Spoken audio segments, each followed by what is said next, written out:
right, so here is the second card that we're going to do, and we're going to do a similar-ish sky to the heron card, but then we also want to color the bits between or behind the lighthouse die cut and the rocks. So very first step is, this is the die that we're going to use, very first step is to die cut that lighthouse.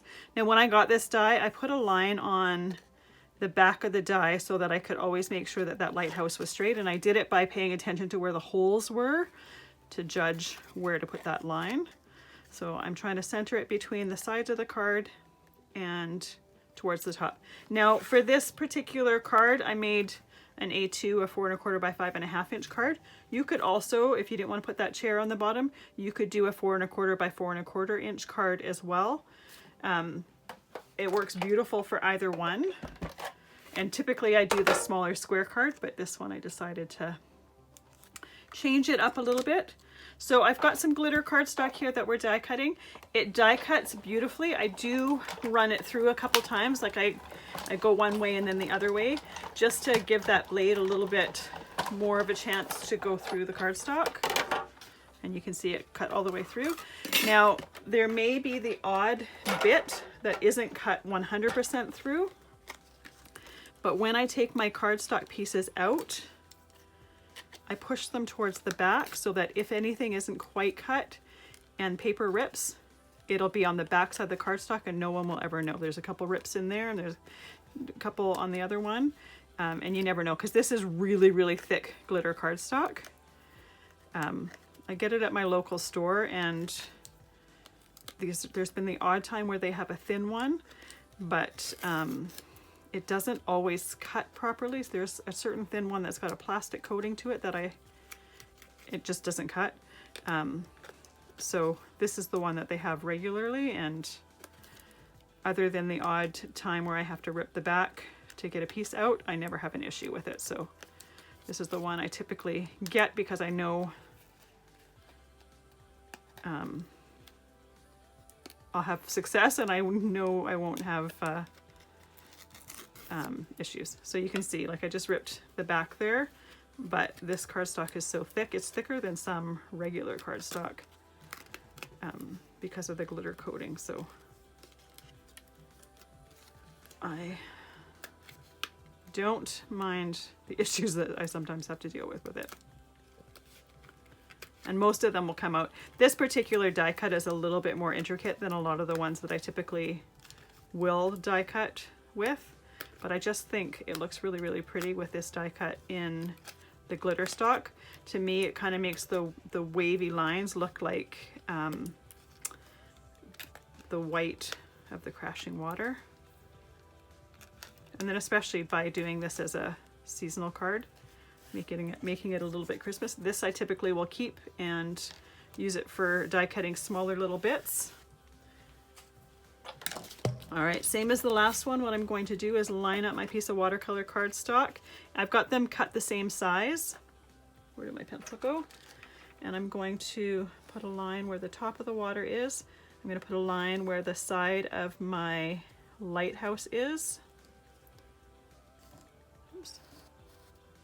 And once again, if by chance you don't like to see that line, you can erase it before you put your card together. For me, it tends to be light enough that I don't actually see it. All right, I'm going to get my wide brush again to do the first part, and then I'm going to use a narrower watercolor brush to do the next part. So move my lighthouse bit up there. And for the sky and water bits, I'm going to do it in the same sequence as the last one. I'm going to do the coral first, then the tumbled glass and the broken china, and then chipped sapphire. I do it from edge to edge simply out of habit. There's my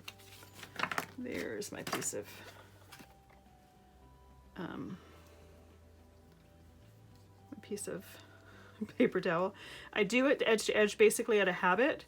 For this particular card, you actually don't see the sides, the outside 1/4 inch, so you don't necessarily need to.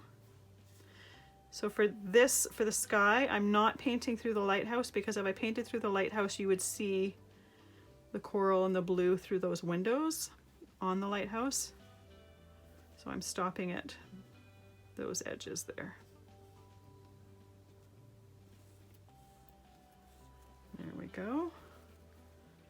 Now get a little bit of the tumbled glass in there, and once again I'm doing, when I go from the coral to the tumbled glass, I dip my brush in here and I have that blue away from the coral just to prevent it from getting muddy. There we go. Repeat that on the water. Now I typically do the water in straight lines, but if you wanted to do it a little bit wavy, because those the die cut has a little bit of waves in it, you absolutely could. There's no reason why you couldn't.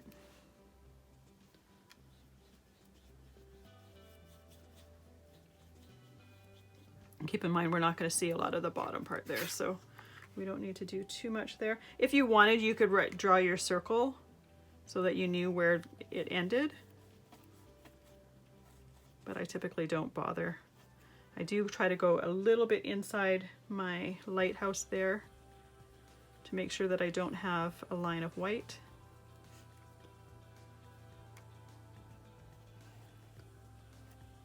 There we go. And then the last color, the chip sapphire for the sky and the water. And I also did the chip sapphire for the lighthouse top as well. And by going back and forth and then moving a little bit this way, you get a little bit of that blue. It helps to blend the two blues is basically what I'm trying to say.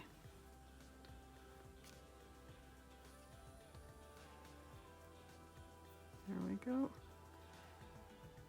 A little bit on the top of the lighthouse. And then let's do the water. And you're probably only going to see a tiny little bit of this blue. If you want more, you can just move your brush up a little bit. There we go. Now completely clean our brush so that when we go to use it next time, we don't have paint in it. These brushes have water right in the handle, so it's super easy to clean it. You just squeeze the handle and get some water out, and way to go. All right, so here we go for that. I'm going to use Pumice Stone for the rocks because it has a rock name, so I think it fits. You could also use hickory smoke, it's another gray as well.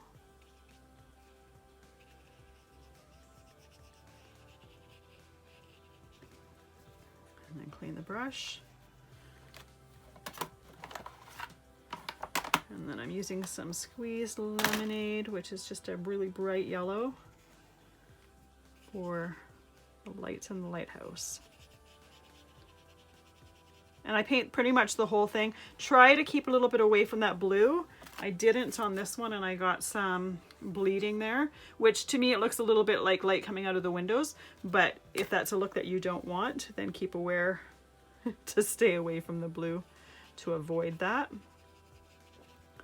There we go. Once again, I need to let that completely dry, and I will see you in the next video, and we will, no, actually before I see you in the next one, I'm going to die cut the chair so that that's ready. So same as the background, put my die on the paper and then run it through.